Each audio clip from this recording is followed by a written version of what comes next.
Hey everybody, welcome back to Tim Travels. As always, it's your host, Terry. So, I don't really have a travel report for you today, but I did want to just do a quick video on something that is part of the lives of a lot of truckers, part of the equipment on their trucks, and it's also something that there's a lot of misinformation on YouTube and on the web about, and that is driver cams or driver facing cameras. So Mark from Trucking Answers had a show recently about driver cams, and in particular what he talked about is he got a couple of letters from people who said that they either got fired or written up because they got caught on their driver facing cameras trying to smash the ice off their windshield wipers. So a couple of things. One is unless you're an orangutan or maybe Kareem Abdul-Jabbar and you're just that tall, you probably can't reach your windshield wipers. I tried it while I was stopped, obviously. I slid, and I'm about 5'11". I slid as far forward as I could and couldn't reach my windshield wiper on the driver's side at all. I'm not even close. Not even close. And in fact, now that I think of it, I don't think I've ever been able to do that in a car, let alone a truck that has a much bigger A-post. But forget about that for a second. I think these guys just wrote into him to get him to do another rant or piece on driver cams. Now, if you've watched Mark, he has lots of good information on Trucking Answers. He's actually been on my company, had my company on, and there's been some, interaction. So, I think he does provide a valuable service, but he's not right about everything. And the trucking answers that he provides aren't always the right answers. But this isn't a show to really bash on him. It's more of a show to explain why people really are deceived about the whole subject. Okay, so the premise is never ever work for a company that has driver facing cameras. Well, my opinion is that that's kind of flawed for a couple of reasons. One is, if you're afraid of being surveilled at work, then you probably ought to be a farmer or something, because almost anybody these days is watched at work for one reason or another. Okay, that's the first thing. The second thing is that, and also probably part of this is that I commented on the fact that my company, GP Transco, which everybody seems to think is a great company, it is, but my company has driver-facing cameras. Now, you have the option when you come to work for GP Transco to cover your camera up, or you can uncover it and they'll pay you extra. In other words, there's a quid pro quo. They have access to what you're doing by looking at your camera, I guess, but you get paid extra. Now, I originally covered it up. I was like, whatever, I don't really need to leave it uncovered. But then I was like, no, I want that extra 2 cents per mile. Now, 2 cents per mile doesn't sound like a lot of money until you realize that it was about, if you're making 50 cents a mile, that's a 4% pay increase. Okay. And let's say you run 2,600 miles a week on average. That's an extra $52 a week. $52 a week times 52 weeks in a year is over $2,500. So basically what I've said is, and my camera's right up here, right up there, I'm willing to put up with them being able to watch me for an extra $2.5 grand or so. That's the first thing. But the second thing is, if you're worried about surveillance, my question is, what are you doing that makes you worry? I mean, you know what you're supposed to do. You're supposed to wear your seatbelt. You're supposed to, not be distracted. You're supposed to not be on your cell phone. I mean, I don't think if I look down to grab a soda or a cup of coffee that they're going to be like, oh crap, he was distracted. Now, people say, oh, well, if you have an accident and you were looking down for a second, they're going to find you liable. Well, the truth of the matter is that you could be having sex in the back with your wife, and if you have an accident but it's not your fault, then it's not your fault. That's just how it is, right? That's how negligence is. Negligence does not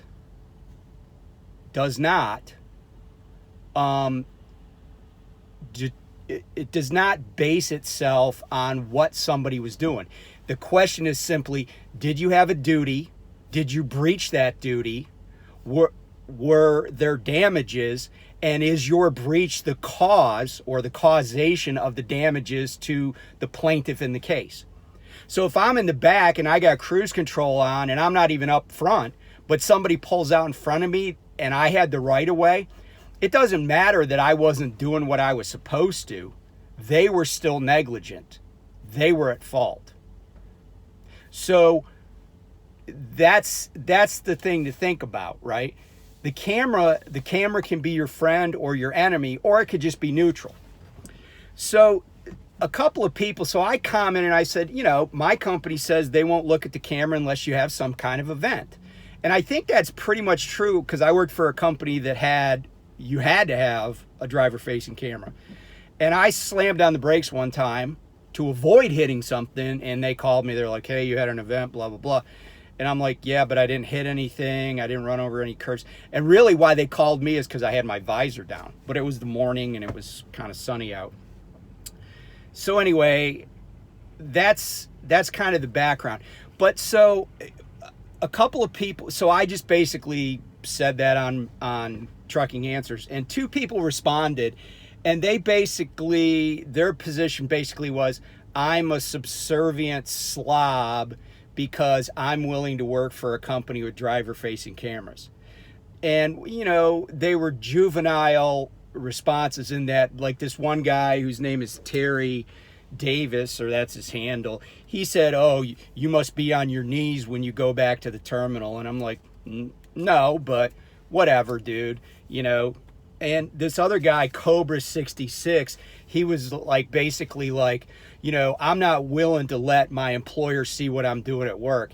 And here's where I'm going with this whole semi-rant, but desire to set the record straight. And that is this. I said this in a response to Cobra 66.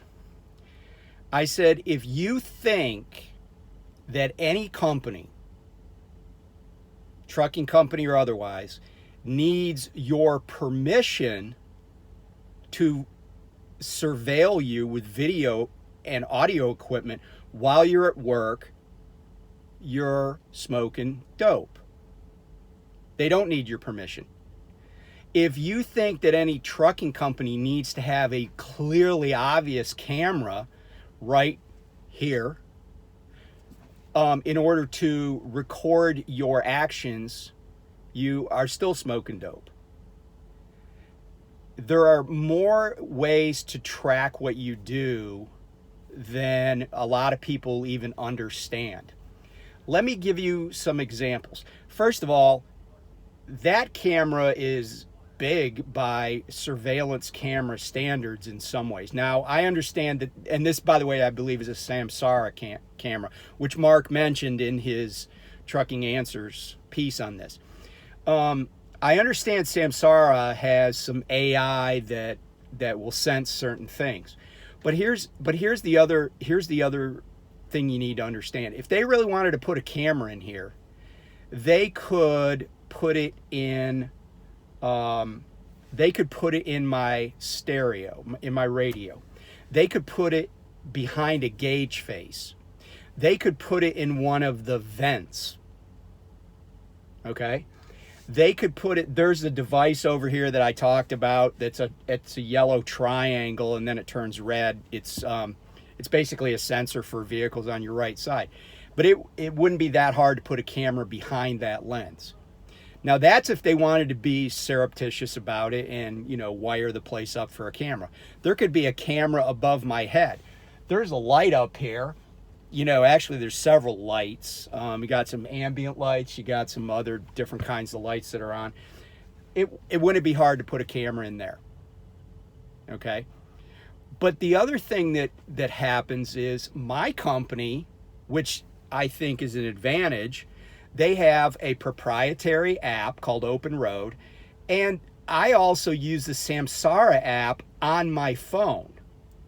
So while we get tablets, which by the way have cameras in them, we also have these apps. So rather than use the tablet, I just use the Samsara app on my phone, which I, of course, downloaded. Now, I downloaded the company's app. And there's this thing that pretty much every time you download an app you agree to, and it's called a EULA. You sometimes see that abbreviation, but that stands for End User License Agreement. Any software that you use has an end user license agreement. Every app you use has an end user license agreement. I didn't read that agreement. I know, I went to law school. I ought to know better. I should read every single sentence of that agreement, but I didn't. I just tapped yes, if there was even one there. And what happens when I tap yes? Well, it might say something crazy like, we can turn on your phone camera and see what you're doing if the truck is moving. Well, you say, well, what if your phone's in your pocket? Well, then I guess they'd get a picture of the inside of your pocket. However, where you're seeing me from is about where it's a little bit higher than where my phone normally is. In other words, like sometimes my phone's in a holder and I'll keep the weather forecast or like the satellite picture, like when I know I'm in snowy areas, I'll keep that up. Sometimes I have up a map, even though I did just buy a trucker navigation thing that I might do a little show on. I used to just navigate using my phone, so it would be on. Also, as I said, my Samsara app's on there, so I may look at the app to see what my hours are. But I don't know if they're using the camera in my phone. I don't think that they are, because quite frankly, they're paying me 2 cents to just have their own camera in here. I think it would be a little bit hard, but I think it's also very, very, very naive for people to think that if they don't see a camera, they're not being watched. They're not being surveilled. There are a lot of pieces of data that come out of these trucks. It is more and more likely that you're being surveilled at work. So if your decision on whether or not to go to a company, let's say all other things being equal, there's 2 companies that you want to pick. One is the best company for you, except it has driver-facing cameras. Or in the case of like GP Transco, it has driver-facing cameras, but you could opt out of it under certain circumstances. Now, GP does tell people right up front, you can block the camera.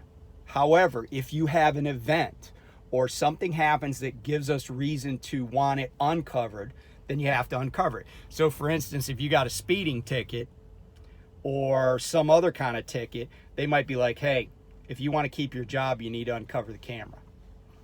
Maybe you were backing your truck up and hit somebody.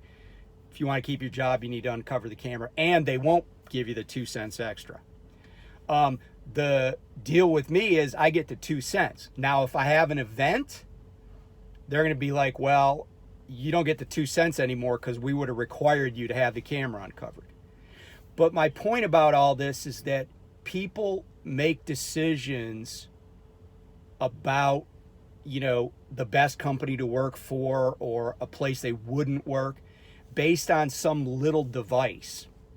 And, it really is short-sighted for all the reasons that I've outlined. It's really just naive and pointless. So to the folks who think that, they're not going to do that, they're going to quit any place that would put a camera in, eventually these trucks will come with them. Just like they now basically, I think Freightliner, I have this big black box that has all this stuff in it, including like the windshield. It triggers a windshield wiper, so it's, it senses all sorts of stuff. I think that's going to be the norm after a while, and then companies will just be like, well, you could put a piece of tape over it. But at some point, there are going to be so many of us that don't even care, that are so used to it. It'll be like living in England, where there's everywhere you go, you're on camera. You just don't even care anymore, because you're like, what do I have to hide? What do I have to hide? And somebody that's really like super opposed to them, I have that question. What do you got to hide? And if you're like, oh, I don't want somebody watching me, you're being watched. Trust me on that. I advise businesses. I own my own business. You're being watched.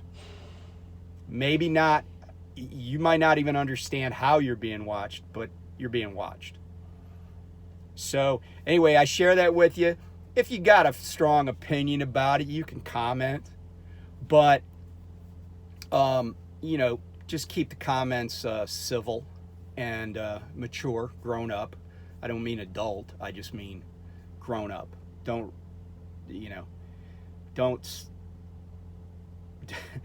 I'll just leave it at that. But anyway, have a good evening. Everybody stay safe. Hopefully the weather's getting better. I drove across Ohio today, and it was sunny and the roads were dry, so I'm looking forward to having a less stressful week going forward. Take care. We'll catch you next time. Bye.